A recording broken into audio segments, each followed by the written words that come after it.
The delegate from Portsmouth, Delegate Scott. Thank you, Mr. Speaker. I rise for a point of personal privilege. The delegate has the floor. Thank you, Mr. Speaker. My Democratic colleagues and I are all here on behalf of the millions of women in the Commonwealth to fight for their rights to bodily autonomy. There are two bills I want to talk about today that have been docketed, that have not been docketed, speaking of things that have been docketed. The Republicans' abortion ban and their personhood bill, House Bill 1395, my assistant. And I would be surprised if they even get docketed. You may ask, why won't they be docketed? Why? Because Republicans are scared to death to go on the record against women, against choice in an election year. Smart thinking. And they should be. Women across the Commonwealth have been clear. They do not want an abortion ban. And these two bills go directly against the will of the people of Virginia.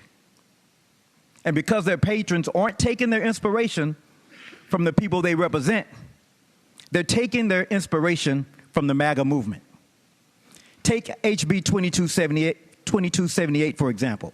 It's a 15-week abortion ban. Its very existence is a threat towards the safety of women across the Commonwealth. Hadn't been docketed. And if passed, women will be in serious danger. And even more, it makes it a felony. Some of us who are criminal defense attorneys, a felony for a doctor to perform an abortion.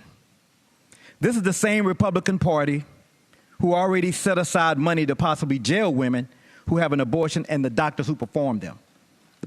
Talk about freedom.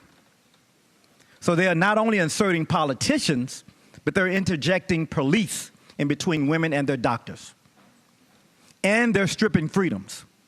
Freedoms of doctors and nurses, families, and more importantly, women, stripping their freedoms away. Now let's look at House Bill 1395 here. The bill states that life begins at conception. Conception. Before women even know they are pregnant, they could be charged with manslaughter for having a miscarriage, which means that when a woman is going through one of the hardest things a person has to go through, losing a pregnancy, they are not met with comfort, but with handcuffs. Not to mention, the bill summary literally says, in the bill, it repeals all provisions allowing for the performance of abortions. All. No exceptions. Extreme. MAGA extremism. They are saying the quiet part out loud. Republicans want to implement an abortion ban and put a bounty on the head of any doctor who provides one, and more importantly, any woman who needs that critical health care. So we know why you are introducing these bills, yet you will not docket them for a fair and full hearing, because you paid attention to the last election in Virginia Beach. The governor won that election by 5 points in that district, but it was flipped and lost. This is what you're trying to do. You're trying to avoid having the conversation on banning abortions. Thank you, Mr. Speaker.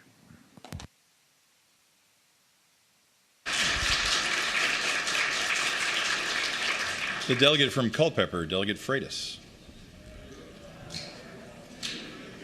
No, please, louder. Mr. Speaker, I rise for a point of personal privilege. The delegate has the floor. Okay. It's interesting to listen to my colleagues talk about this particular topic. I would actually love to have a debate with respect to when does human life begin? Because I'd love our colleagues on the other side of the aisle to tell us what they actually think that date is. Delegate Brewer, when she was pregnant, got up on this floor and held out a list of the various weeks, 40 weeks. And she just asked a simple question. Which week, if any week, would any of our colleagues on the other side of the aisle be willing to say, that's too much? Now, we just heard Delegate Scott proclaim that a 15-week, which, let's put it a different way, a 4-month restriction, right? That's the bill we're talking about, a 4-month restriction, which says anything after 4 months, there needs to be some sort of ulterior reason, something like life of the mother.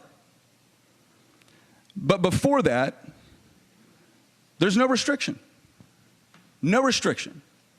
So let me ask a question, because we're consistently being told now that a 15-week ban is the equivalent of some sort of like conservative hellscape All right, so what sort of, I don't know, areas within the world have a similar restriction? Austria, Belgium, Croatia, Cyprus, Czech Republic, Denmark, Estonia, Finland, France, Germany, Greece, Hungary, Republic of Ireland, Italy, Latvia, Lithuania, Luxembourg, Norway, Portugal, Romania, Slovakia, Slovenia, Spain, Switzerland. I'm sorry.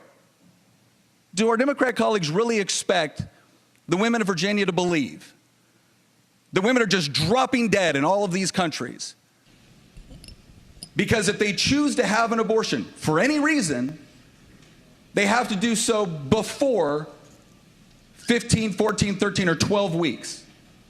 All the places that I just read off actually have the cutoff date before the bill that the governor has proposed.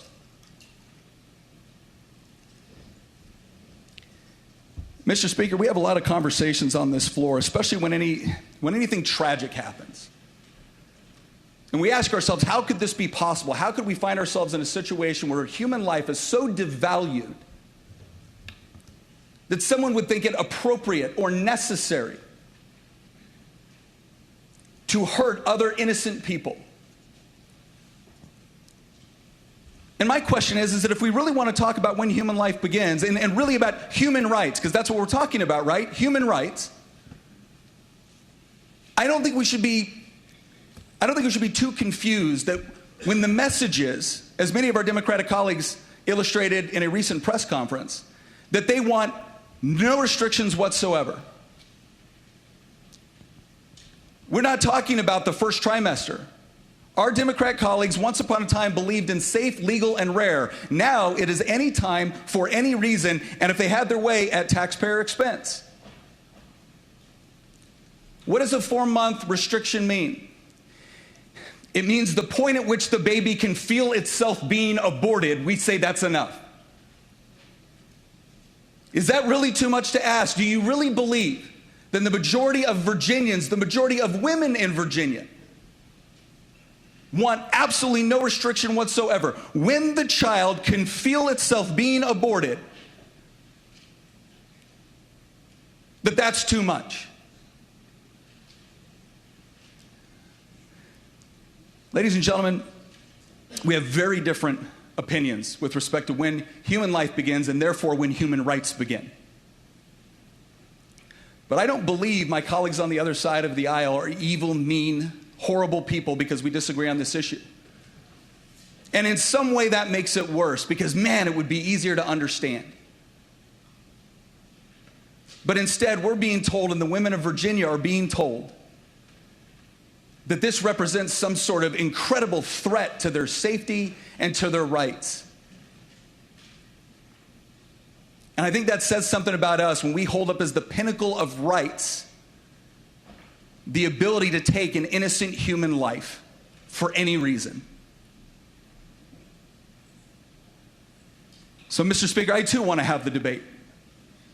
I too want to discuss bills that are to come before this body. And I really hope my colleagues on the other side of the aisle will be finally willing to answer Delegate Brewer's question. Is there any point at all, where it's a bridge too far? Thank you, Mr. Speaker.